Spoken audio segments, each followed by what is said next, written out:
Hello, welcome. This is our November 2015 forecast. It's the Stoke the Fire duo. I'm Pamela Cucinell. Hi everyone, Suzy Meszoly. And we're delighted to be doing this recording in front of an open fire at Suzy's house. So you'll hear this kind of crackling action this particular broadcast. So welcome everyone to Stoke the Fire. And like Pam said, we are sitting beside a gorgeous open fireplace, very cozy, very warm. And I just am so grateful that I live in a home that has a fireplace. And remembering now that we're changing seasons, and it's really, really great, very important, I think, to bring some fire into your life at this point of the season change. I'm talking people in the Northern Hemisphere moving from the fall, from the summer into the fall, and for many of us it's going quite cold. So to support your immune systems and to support the emotional shift, it's really great to bring that light, the fire in. So hopefully other people are also sitting around perhaps a candle tonight. So our Stoke the Fire program happens every Monday night. We have an international membership, and we spend half an hour once a week. Pam talks about the upcoming week's forecast and goes into very practical detail. And then I do a 15-minute kind of spiritual guidance and a meditation on how we are able to really bring in that energy, to really bring in that quality of energy into our lives. And what I have found is that many people don't actually listen live on Monday nights, but they listen, the next hour or the next morning on their way to work, and it sets their direction for the week. So Stoke the Fire .info, and you can register there for our membership. And for those of you that aren't familiar with my work, I work as a spiritual teacher, as a healer. I have the International School in New York, the Art of Energetic Healing School, and this year I'm so happy we have people from all over the world, from Palestine and from Japan, and it's such an exciting group of people, and you can still join us. We're open until November 15th. So what we do every week with Pam is going into the astrology, into the way that we can spiritually get the most out of our week. And with this process, I've obviously learned a lot about astrology, but with this process we're able to put things into perspective.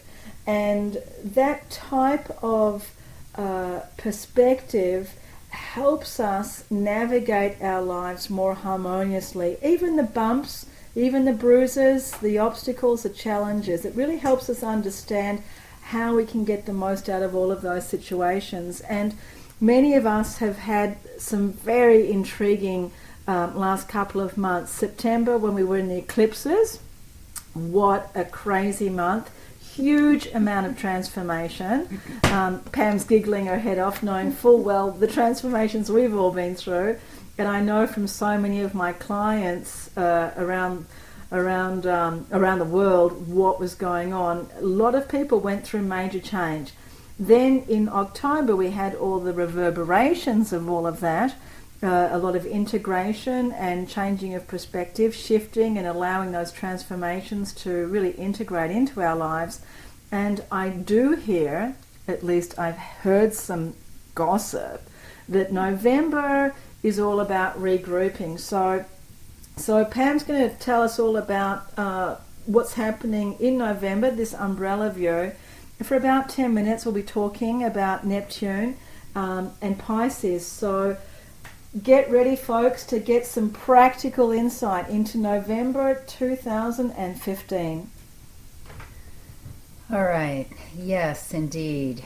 November and Neptune. So let me set that up a bit by talking very briefly about Venus. A lot of people have heard Men Are From Mars and Women Are From Venus, a book that was quite famous, I think in the 80s. I can't even remember now. Is that really true, Pam? That's where they're from. Well, what is true is that when John Gray wrote that book, he was picking the brain of an astrologer named Deborah Burrell, and the book was basically on the differences between Venus and Mars and how women come to one energy differently than men. But it was just a clever name for a book. But to explain it, Venus, who I'm going to talk about a little later, but I'm going to talk very briefly since I brought her up. She doesn't like to be excluded, that's for sure. Venus was the goddess of love. And so Venus shows us how we attract love, what we're attracted to in people, and Mars shows us how we express desire and passion. So Venus, of course, being representative of the more receptive energy, I receive, and Mars is I go after. So that's why that book had the title, to the classic idea that women attract and men go after. So that's women are from Venus and men are from Mars. But I certainly know lots of women who go after what they want and men who sit back and say, adore me. So it's not necessarily just nailed as it is. But to talk about November, Venus and Mars start off in what we call a conjunction. In other words, they're in direct line to one another at the tail end of Scorpio. And so there's a harmony there. And then it moves into, both planets slowly go into the sign of Libra, first Venus and then Mars. And Libra is the sign that's connected to the planet Venus. So we have this love vibration that is definitely sort of coloring, rather, the month of November, which has a lot to do with how we relate. Now, further on, the higher octave of Venus is, or rather, the higher octave of love is Neptune to an astrologer, because Venus is what we're attracted to and how we attract, and Neptune is how we're all connected in the big universal soup.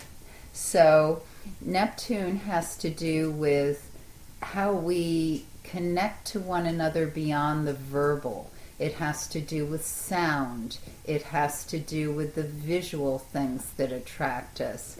Painters, artwork, spiritual connections, meditation. Neptune was the god of the sea. So Neptune represents our blue planet, which is mainly water. Our bodies, which are full of water. Anything that's a liquid is considered under the domain of Neptune. Neptune goes direct on November 18th. So when the planet that has to do with spiritual reflection and creativity goes direct, we are more able to directly access our why we do things that have to do with the universal octave of love. So people tend to, even though here on the northern hemisphere the weather's getting chillier, people tend to do things that have to do with direct overtures on how I bring in spirituality, love, creativity into my life. So this to me is very interesting as Libra Venus has come onto stage and is in her way supporting Neptune's vibration by saying we need to relate in a more egalitarian way, because Venus in Libra is, I think this, what do you think? Do we two commingle in our ideas, or do we argue, and is it an equal way of getting representation? Very much comes into consciousness when when Venus is in the sign of Libra.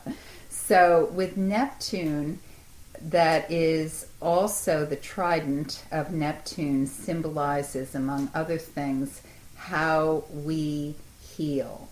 Because Neptune has to do with the energy that's connected to what do I do of service?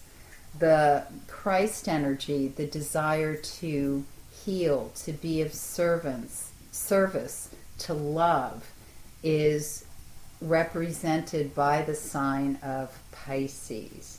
Pisces had to do, those of you who know about Christian symbolism, the Christ was represented by Ichthus, the sign of the fish. So Pisces has a lot of vibratory connection to the Christ energy, which is about love, being of service to one another, loving one another, loving oneself. So with that in mind, since Neptune is in the sign of Pisces and has been since 2011, we also are moving into a greater vibration of understanding our deep universal love energy, an evolution of consciousness, if you will. In 2011, when Neptune rushed into, well, it didn't rush, it's a slow-moving planet, so when it moved into the sign of Pisces, we also started to become more and more in the news and conscious of floods, hurricanes. I mean, this has been going on for a while, but if you looked at a timeline in 2011, there were unfortunately some real great calls for attention in that area of life. Now, not to say Neptune and Pisces is all about disaster, but it is about becoming conscious of the reasons why we're here as spiritual creatures. So I see November as Suzy said, a time to regroup. We're coming off this very strong call to action energy, which the eclipses brought our attention to, whether we wanted them to or not, in September. Doors opening of light and inspiration that can make things happen very, very fast. So a lot of you may have experienced a lot of change or call to action or things you needed to get off the ground in October. In November, it's more about, okay, let's see which relationships are working for us in a way that is, the word I want is convivial, where like minds are coming together, but not just like minds, but how can we articulate and connect in ways that go beyond the verbal. And this is what Neptune in Pisces is really saying to us. It's saying we are creatures that are linked together in a very vibratory way. And if you look at our bodies, if you distill it down to what we are creatures that are made mainly of water. Our earth is mainly water. The more we are aware of how we're linked together, the more we can actually feel this energy that has totally to do with the higher octave of love. So water is your way in to receiving. When you think about water, it's made up of many, many molecules that create a large ocean, river, glass of water. So we're all little pieces of the whole. And when we feel connected with the whole, we feel a sense of purpose. So if you're feeling dehydrated, or not only physically dehydrated, but if you're feeling emotional disconnect, it's a time to think about how you spiritually hydrate, how you biologically hydrate. What are the ways that bring you together to a greater whole? And Neptune in Pisces is really asking us to look at the health of our spiritual lives and the health of our blue planet, our beautiful blue water planet. So, Suzy, I think this is a good introduction for your inspired moments on leading us into your thoughts with water and then the meditation.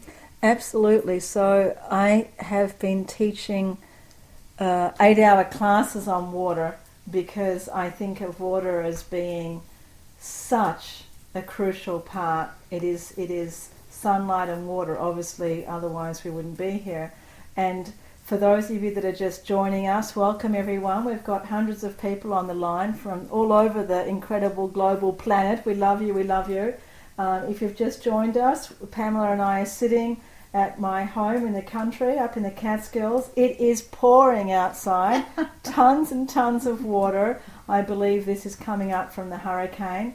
We're not complaining about the rain, and we're sitting beside a crackling fire, a beautiful open fireplace here in my home, and we're stoking the fire, and we're stoking your fire as well.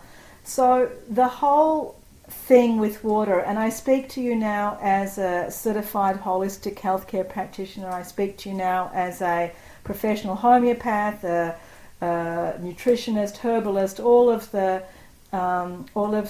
initials that I have before and after my name, all those years and years of education. Water, the water we drink and how we get that water into our bodies is so important right now. And I'm saying right now because in the world that we live right now, there is a huge amount of electromagnetic radiation as compared to even 1 year ago, as compared to 10 years ago, and definitely compared to when we were kids. And it's kind of, everyone lives with it. We all think, oh, well, we've all got cell phones and Wi-Fi. But there must be more information available to people, and a part of my practice is to get that information out to people on my YouTubes and in my healing practices and my groups and teachings, is that we are constantly being bombarded by electromagnetic radiation from cell phone towers, from the Wi-Fi in your house, from the cell phone in your pocket. And folks, read the small print. These microwaves are very, very dangerous. And if you've ever bought an iPhone recently, you will see, I believe in the small print, is it with my iPhone, that it does cause cancer. So I don't know. Does it say that? No, it's the mice type. The mice that type tells you the mice type that you can't even read. Right, that you unless you're a mouse. You want to keep it 3 feet away from a child. Blah blah blah. But it's all in the protective information. So I didn't say anything that the FDA can put me in jail for right now. Folks, it is dangerous, and I beg you to look into neutralizing and to protecting yourself from EMF radiation. There's a very interesting website called antennasearch.com where you can actually plug in and see how many cell phone towers are in your area.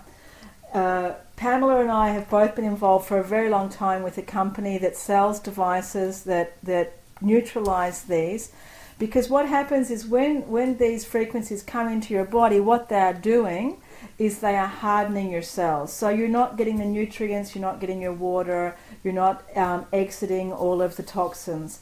Water is crucial to life. And structured water, which is another product that we work with, we find is crucial to health because it creates a specific type of structured water that hydrates the body.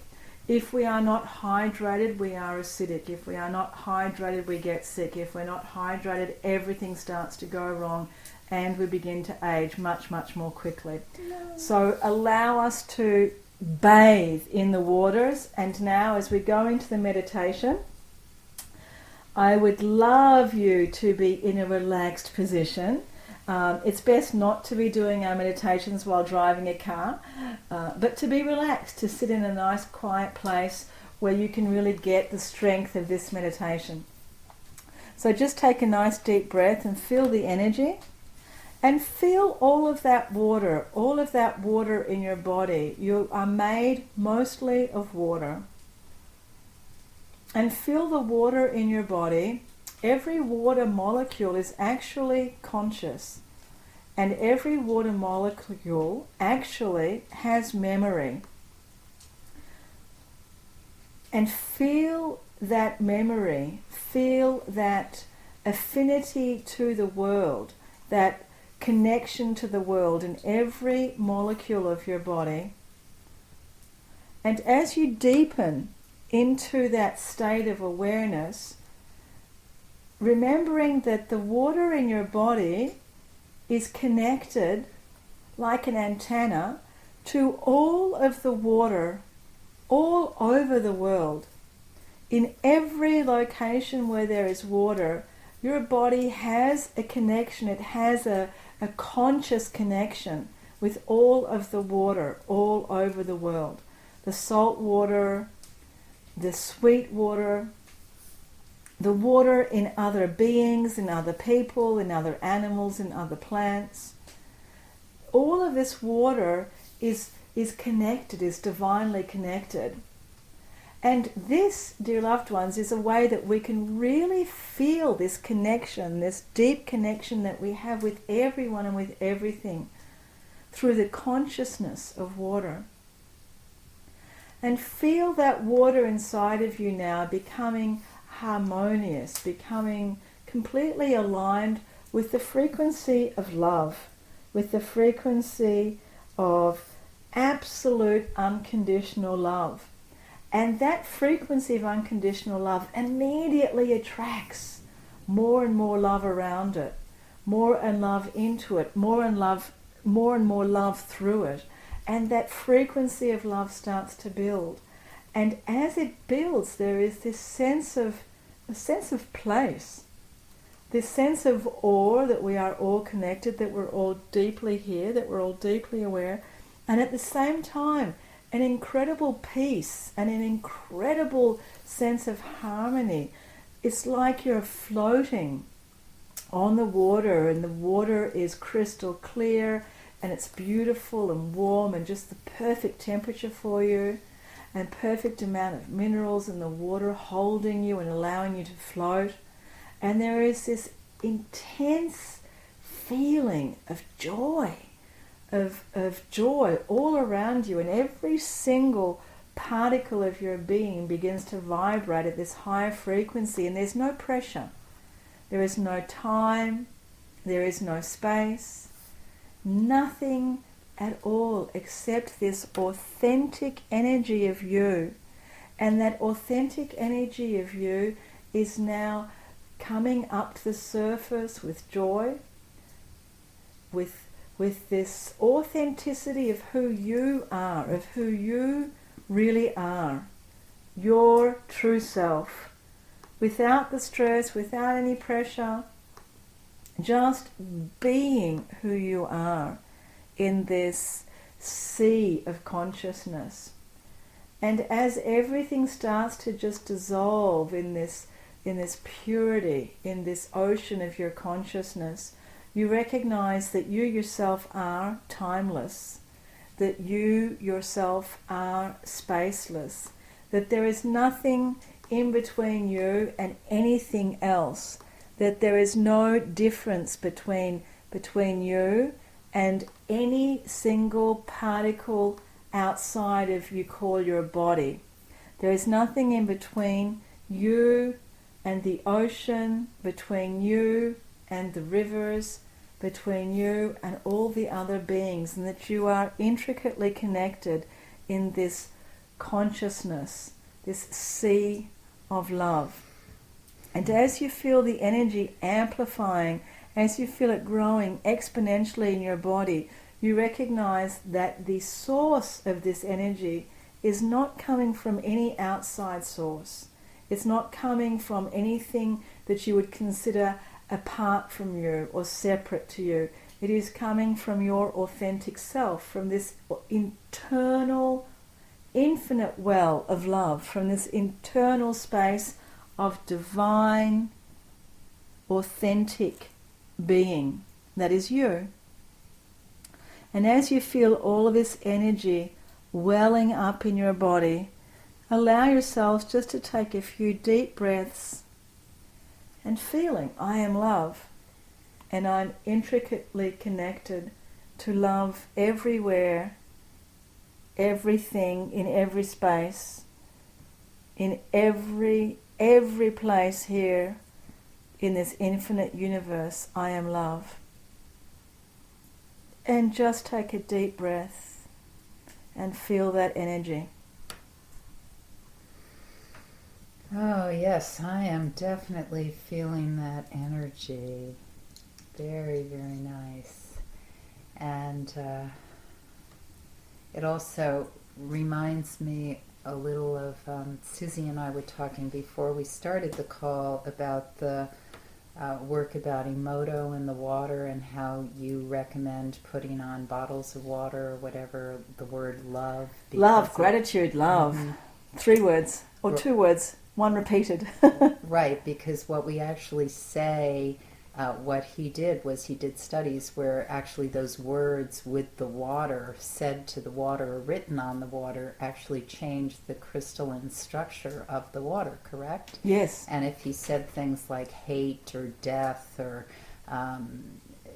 nasty words, then the water was in a structure that was not, didn't have the same integrity or beauty to it. Yeah, it lost its symmetry. It lost its sacred geometry. So we see how it's so important what goes on in your head and what you think about, what you do, and the words you say, which, back to the Venus and Libra, it's what are we saying, what are we doing, are we really, I mean, we all slip back, that's the shadow energy, but are we working in the way that aims us to that love vibration? So when we do our weekly calls, basically this is the setup. We talk about the astrology of the week, and then Susie does a guided meditation that basically prepares us to best utilize the energies available for that week. And also to come to terms with the ones that perhaps are more challenging, so that we're able to really maximize and empower ourselves instead of feeling as though we're totally unprepared for what's going to happen. So, Pam, in astrology, there are 12 signs, and some of those signs make you smile, and some of those signs I find get me a little bit like, uh-oh, what am I going to learn this time? And I've done a bit of a survey this week preparing for this call, and a lot of people get a little bit scared around Scorpio. Now, of course, I think for us, I always think of the symbols. So, of course, a scorpion, of course, to me, is quite a scary little creature. And it's very interesting. We use scorpion venom in homeopathy. It's a very, very powerful remedy. And in fact, one of my friends down in Costa Rica, as everyone knows, I go to Costa Rica 2 times a year. I do retreats. You're welcome to come with me. We're off in January on the next one. And they have scorpions down there. And one of the medicines is actually made from scorpion. And if you get a scorpion bite, they put the scorpion into a bottle of alcohol and then they tincture it and then they give that to you as medicine. Very interesting homeopathic principle too. But anyhow, so scorpions are a bit scary for me. So I would like you, if it's possible, because I know we have this month coming up a new moon in Scorpio, if you could perhaps help me with my little, I'm going to admit to it, my little prejudice about Scorpio. And I have lots of friends who I love. Scorpios out there, I love you all. But I just need a little bit of help on this one. So what can I learn on this new moon? Okay. So every new moon offers us an opportunity for a new start. When the moon is new, it's totally dark. What's happening is the sun and moon are in exact alignment. And so from our perspective, we can't see it because the sun in the sky obliterates the moon, and then when it goes under the horizon, of course, the night is dark. But we do see stars, and it is actually the time, if you want to see constellations and stars, that they are at their brightest. So every new moon offers us an opportunity to have a reorientation, a new orientation, to begin something for the first time, to pick something up that we have shelved or want to look at with new eyes. And that's just a general what happens with a new moon. When we look at what sign the new moon is, that gives us an extra layer to what we might really focus on with that particular new moon. Of course, if it's in an area of life that you really want to start and get moving, you may not be paying much attention to whether that sign is necessarily in a direct alignment or not. But there are pieces to everything we do with all those 12 signs. So Scorpio is one of the most maligned and least understood sign of the zodiac. And poor Scorpio, poor Scorpio. Yeah, well, they can handle it though. And so we'll talk a little about why that is. The first is that Scorpio is a sign that has so much to do with passion, intensity, following through something, staying to it to the absolute last drop, whatever it may be. So it has a lot to do with, can you actually go the distance with something? And when people have strong Scorpio in their horoscope, whether it's the sun or the moon or the rising sign, or perhaps Venus in Scorpio or Mars in Scorpio, they are people who value first and foremost trust. That's very important to them, and yet there may be reasons why at an early age trust was held in question. For one reason or another, they had early childhood lessons about the value of trust. And so Scorpios, they can forgive, some of them, but they may never forget. So when you talk about the little scorpion that has that sting to it, that is what we consider the lowest vibration of Scorpio. Every sign has its positive traits and its negative traits. And if we're in denial about the negative traits, we probably aren't looking that closely. With a Scorpio, they're fairly obvious because anyone who's ever been stung by a Scorpio does not forget it. So when you're working with a Scorpio child, it's really important to teach that child about his or her power, because they are very powerful people innately. They're all about transformation. They're all about really understanding the layers that a person lives or goes under. And they can be masters at the art of manipulation. Now, the word manipulation, a lot of people think is a negative. And yet, if you've ever manipulated, if you're a massage therapist and you've ever manipulated a body, or a physical therapist, or you're an artist who's ever manipulated clay, you know that manipulation actually has a lot of positive pieces to the use of the word. But people can think of it in the negative context, especially if they feel like they've been used as a puppet or had their strings pulled. So one has to teach a Scorpio child, how to use that power effectively. Because a child's first response normally is, okay, you took my toy, I'm going to belt you, or I'm going to do something to punish you for what you did. And words are actually some of the most toxic venom that a Scorpio can use. That really sly kind of sting that cuts the knees off of a person. And so again, the child needs to be taught, no, that's not really appropriate to say, because once you say certain words, you can't take them back. So Scorpios can learn to be very, very effective in discussions, negotiations, in mediation, but they need to really understand the power of the word.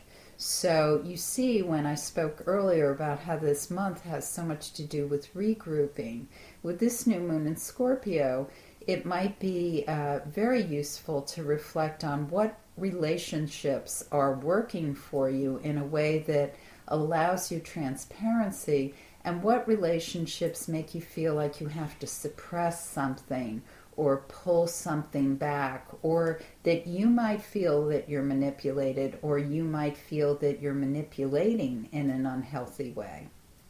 Because if we look at this in a constructive way, we actually can transform and utilize the energy to the higher vibrations of Scorpio. So what's a higher vibration of Scorpio? Well, another symbol of Scorpio is the eagle. The eagle flies high in the sky. It is a predator, but it gets the long view, and it goes for what it goes for in the most efficient way possible. So a Scorpio gets a better understanding of its power by getting the long view and having a sense of perspective. Also, those birds, eagles, tend to mate for life. They're very, very loyal. That's a strong trait in a Scorpio. If a Scorpio feels that this person is in his or her life for good reasons, that Scorpio has a lot of loyalty, but needs the long view to see why. And then the highest vibration is the Phoenix. And we can go through these many times in our life. We may feel at times like, oh, I'm feeling that Scorpio urge to sting, or yes, once again, I've done the Phoenix. I've risen from the ashes. So Scorpios, people with strong Scorpio energy, can live many lifetimes in one. They're the people who stop smoking 1 pack of cigarettes a day after 30 years because they've decided they're done with it. Stay in highly toxic relationships for way too long until they've decided I'm done with it, and then they just walk out the door and the whole thing is over. And people wonder, how can you turn away like that? Because they've gotten to a point where they understand what they needed to learn, and they integrate it and transform and recycle it.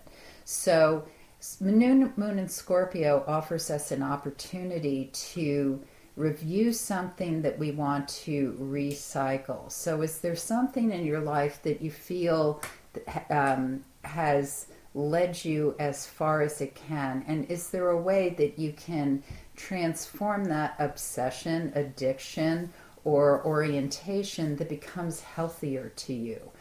That's the absolute beauty of the transformation of the Scorpio energy. And this time of year when here in the Northeast, we see what goes on with this absolute gorgeous play of trees and leaves and the colors as they move into the earth and become soil. You can see how, visually, how it's such a, yes, there are things that are transforming and becoming something new.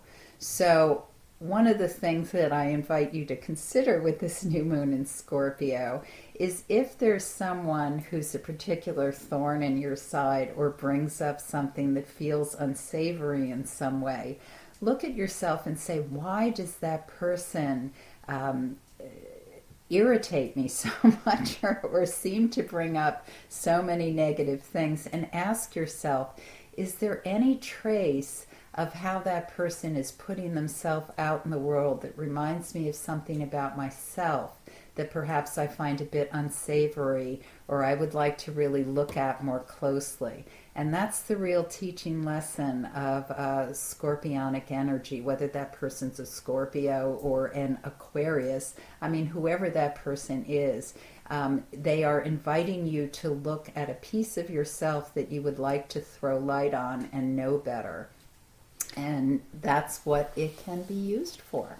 So I can look at the scary side of Scorpio and envision a phoenix instead. Indeed, absolutely. Which reminds me, Pam, of something I learned many, many years ago from one of my auspicious Buddhist teachers, Lama Ola Nidal, and he said, you can look at me as just this guy from Denmark, or you can look at me as someone who's meditated many, many years. You can look at me as a Lama, as a Tibetan Buddhist Lama. He was one of the first Western appointed Lamas for the Karma Kagyu lineage by the 16th Karmapa, when I think a lot of people in the West were, during the 60s and 70s, were really looking for other answers. Or you could look at me as a Buddha.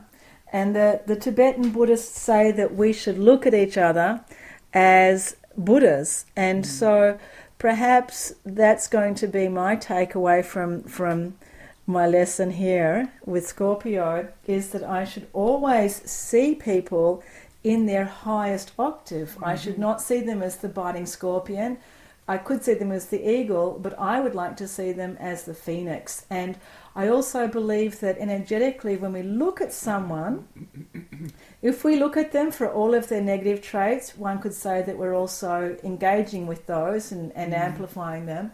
But if we look at their higher traits, and everyone knows this, that's been a parent, to see your child in its most positive light, to see all of the good traits in your child. Not that they never clean up their room, but every now and then they do clean up their room, and that kind of positive reinforcement, all of that stuff. But I think it's also just energetic, just to look at people and think, okay, I'm seeing all the good in you.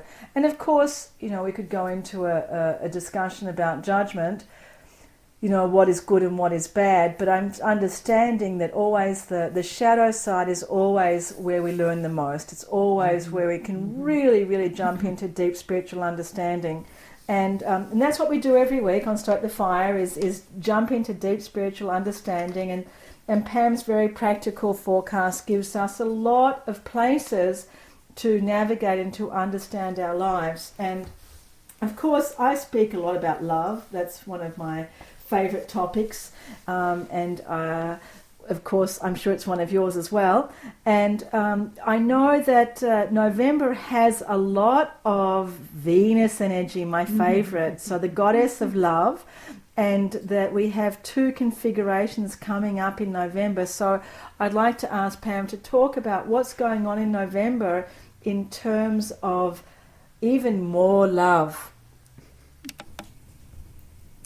So to talk a little more about Venus, the goddess of love, Venus is a very fast-moving planet. The planets that hug the sun move very quickly, and astrologers don't pay as much attention to them day to day as we do for the slower-moving planets, basically from Jupiter out. But we certainly do look at Mercury, Venus, Mars, depending on other relationships that go on, so the geometric configurations that occur from Earth's perspective.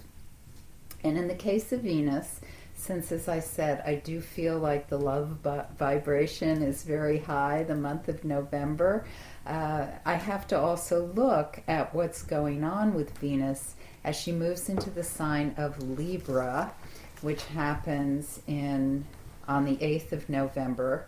And then Mars also moves into the sign of Libra just after the new moon in Scorpio that we've just discussed. But what's going on with Libra especially is she starts to dialogue with 2 of the very big outer planetary energies that astrologers have been talking about pretty much since 2008. That is Pluto, who represents the god of death and destruction and irrevocable transformation. And Pluto is the planet that we put, one of the planets rather, that we put with the sign of Scorpio. So Pluto is at present in the sign of Capricorn, and Uranus, which is the planet that represents change, freedom, revolution, chaos, one might say also, is in the sign of Aries. Now both Aries and Capricorn are cardinal signs. They begin the season. And Libra is a cardinal sign which begins the season of autumn. So with Venus in Libra, at some point she comes in, actually the point is November 20th, and she comes into a geometric position with Pluto, which we call a square, 90-degree angle from our perspective here on Earth. So it looks like the goddess of love is in a point of tension with the god of death and irrevocable transformation.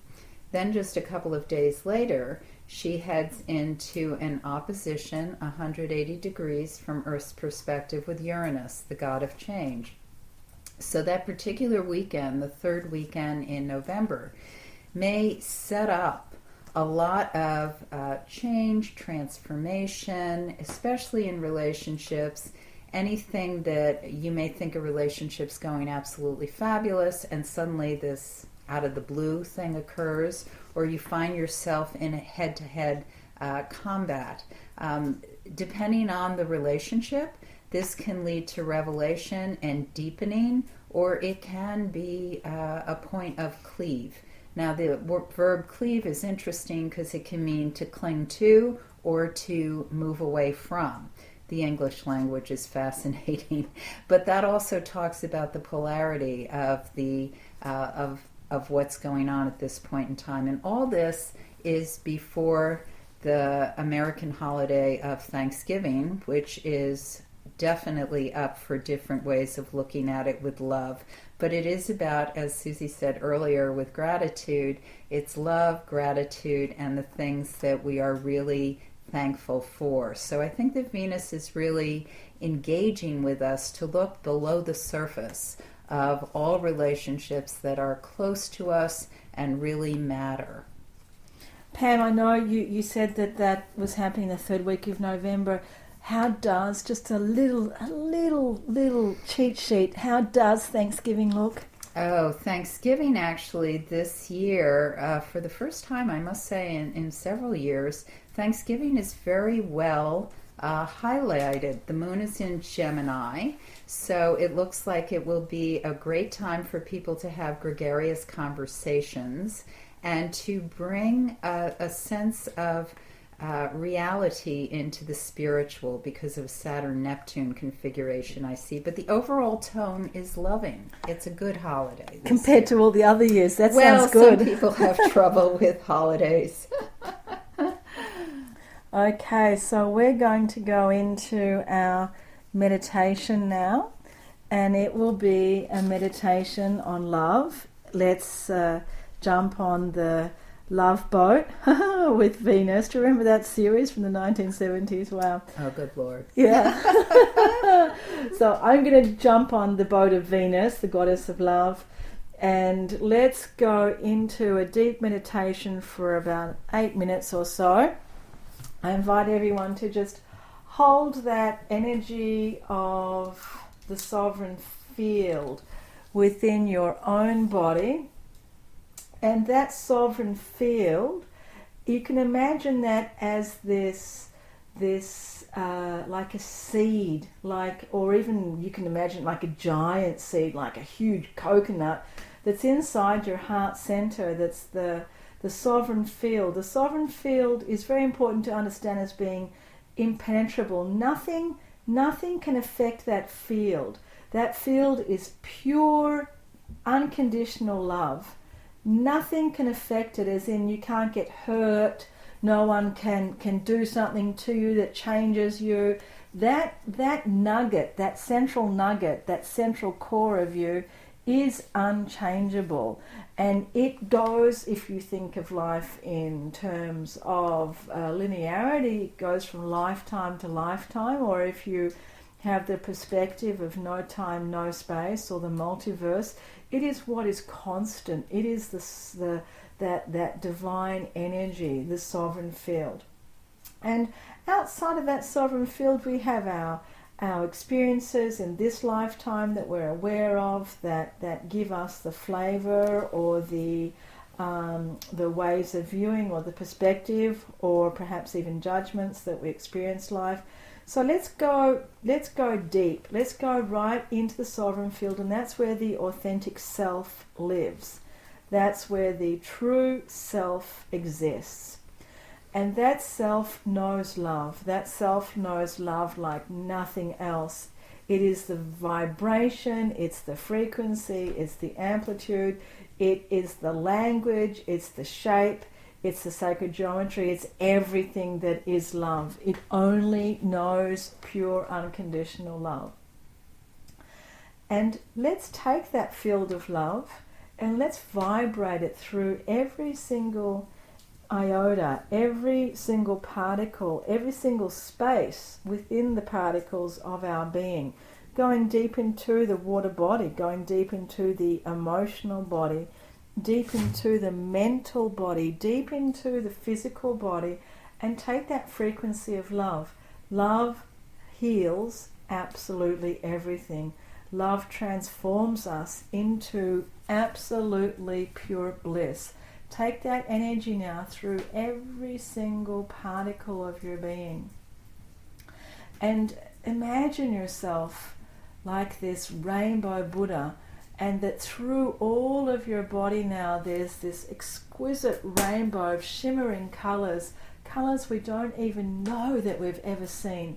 All of these shimmering colours are vibrating throughout our entire body. All of our experiences are integrating into this spectrum of wisdom, into this spectrum of compassion. And we see ourselves literally as a goddess or as a god. We see ourselves literally as divine energy, that we are shimmering in this exquisite light. And we send this light out. We send this light out from the heart center into all of our body, into all of the space around our body, into the so-called auric field, the electromagnetic field, and we send it beyond. We send it to all of the people around us. And here, let us think about the people that we love so much, perhaps our spouses, our lovers, our children, our parents, people that really, like the 2-3 people that are the closest to us. Think of them and think of the amount of love that you generate and that you just send to them because you love them so much. And now think of other people that perhaps aren't in that inner tight circle, that are perhaps in the next circle, and send them that same amount of love. We shouldn't restrict our love just to our personal little circles, to our personal spaces. We're able to send that power of love in all directions to all beings everywhere. We're able to send that same intensity. But most of us in our social circles, our family circles, we have these understandings of packaged love. You get this big package, you get that little package, and I don't know you so well, you just get this smaller package. But what about if we send this love out to everybody, even to people we've never met, to complete strangers, and we send out this love as one huge wave that is not conditioned, it's not relative, it's not if you do this for me, I'll do that for you, you make me feel good, therefore I love you. What about just sending out this frequency of love, because that is your natural tendency. That's what you just do anyhow. When your energy field hasn't been hacked into, hasn't been manipulated, hasn't been affected by experiences, when you haven't got any judgments, your energy field just bursts out like the sun in all directions. You fly it out like crazy everywhere. That is your natural energy field. You are like a starburst and you explode sending love out. Not worried about receiving anything here, folks. Just sending it out in all directions, in all ways that we can. Reflecting this love in our language, reflecting this love in our actions, reflecting this love in our thoughts. Every single word, dear folks, every single thought actually has atomic weight and has a ripple effect. What we think about, what we feel inside that nobody else knows gets out there. Oh yes, it does. It gets out there into the universe. So we really, really need, at this very crucial time on Earth, to really grow up, be mature, take responsibility, be love now.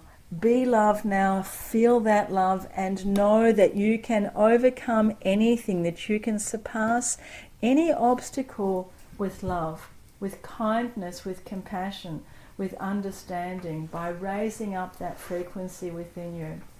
Simply bringing that nugget of love inside you to the surface. It is bottomless, it is endless. It reaches far, far out into the cosmic infinite universe, and you are love. This is you. You are organic. You are natural, naturally love. So feel this energy as you take a nice deep breath in. Breathe in the love and breathe out the love. No duality here. No right, no wrong, no good, no bad. Breathe in the love. Breathe out the love. and feel that energy deep in your body as you are the authentic self. Oh. Oh, that's sweet. Okay, so basically now that we're in this kind of love vibration, one of the things that I actually love doing as an astrologer, yes, I do a lot of writing, and I love to share my perspective and insight of what I feel is Spirit's guideposts that are available to us when we trouble to look. So one of the things I absolutely love and feel privileged to do is work with people one-on-one. So I have private clients that I see either in person in the Westchester area or via the phone, and I discuss timing and how to best unfold in relationship to the other, because astrology offers us a blueprint of who you are vibratorily and who the people are in your life. So when you better understand yourself, you can better understand how to relate to the other. And of course, timing works beautifully, because you don't want to launch or have something unfold when energetically that's just not where the ship is going. It's better to go when you're going with the current than fighting against it. So I do that. I also offer new moon audio packages for people who can't make my gathering in Rye, as well as the daily planner ahead of time. You can get it free every day, or you can be on subscription. And I also want to mention, Suzy had been talking about the water products and the electromagnetic harmonizers that we deal with. You can find those products, if you're interested, on the stokethefire.info website. You scroll down to the bottom of the page where it says products after teachers, or you can email us directly at info@stokethefire.info. And those are products that both of us have been using for at least 10 years now, so we walk the talk. We're the girls that walk the talk. And as a healthcare practitioner, I'm very concerned about all of the things that are in our environment and what we can do and how we can neutralize harmful effects and become educated. Really important to just don't think that everything that's told to you is the truth. You know, a lot of people are walking around eating fluoride toothpaste for the longest time. So remember, education is key. And some of the things we do too in our Stoke the Fire calls is we help to bring some facts to the surface. So people can work with me doing energy healing, spiritual guidance, classical homeopathy, nutritional, herbal consulting, and I also work with Rife experimental technology. I have offices in Westchester, New York City, Woodstock, and of course I'm available internationally by Skype and phone. And of course, you know, all this energy works happens inside this so-called universal field. So it really doesn't matter where we are. It just matters that we're in contact and that we have this intention to do the work. I've also founded a school, the Art of Energetic Healing School in New York, which is now in its 15th year. And we are starting in November. We have a course starting in the spring and a course starting in the fall, and we have a wonderful group of international people this year in New York. And if you'd like to join us, we start November 15th, so we'd love to hear from you. I have all sorts of goodies on my website, my new CD, my 4th CD of Himalayan bowls, great for meditations and healing, my book, my other CDs, all sorts of meditations and downloads. And if you would like to join us in Costa Rica for a week of an intensive spiritual retreat, deep healing, come with me to Montezuma. When everyone's digging out of the snow, we will be swimming in the pool and meditating and doing all sorts of nice things. So please come and join us. I'm in New York City this Friday. If you'd like to come to our session, please contact us. Love to hear from you, love to work with everybody, and thank you so much for listening to us and giving us this opportunity to serve you, to be here with our knowledge and our experiences. It's such a great blessing to be doing Stoke the Fire with my dear friend Pamela Cucinell, and I thank everyone so much for listening tonight. We hope that you have an incredible month. If you can, contact us, tell us how you're doing, and please join us for the weekly membership. We are so excited about November 2015. Indeed. Yes. Have a wonderful, wonderful month, and let us know how it goes. info@stokethefire.info. Love now. Bye. Bye-bye.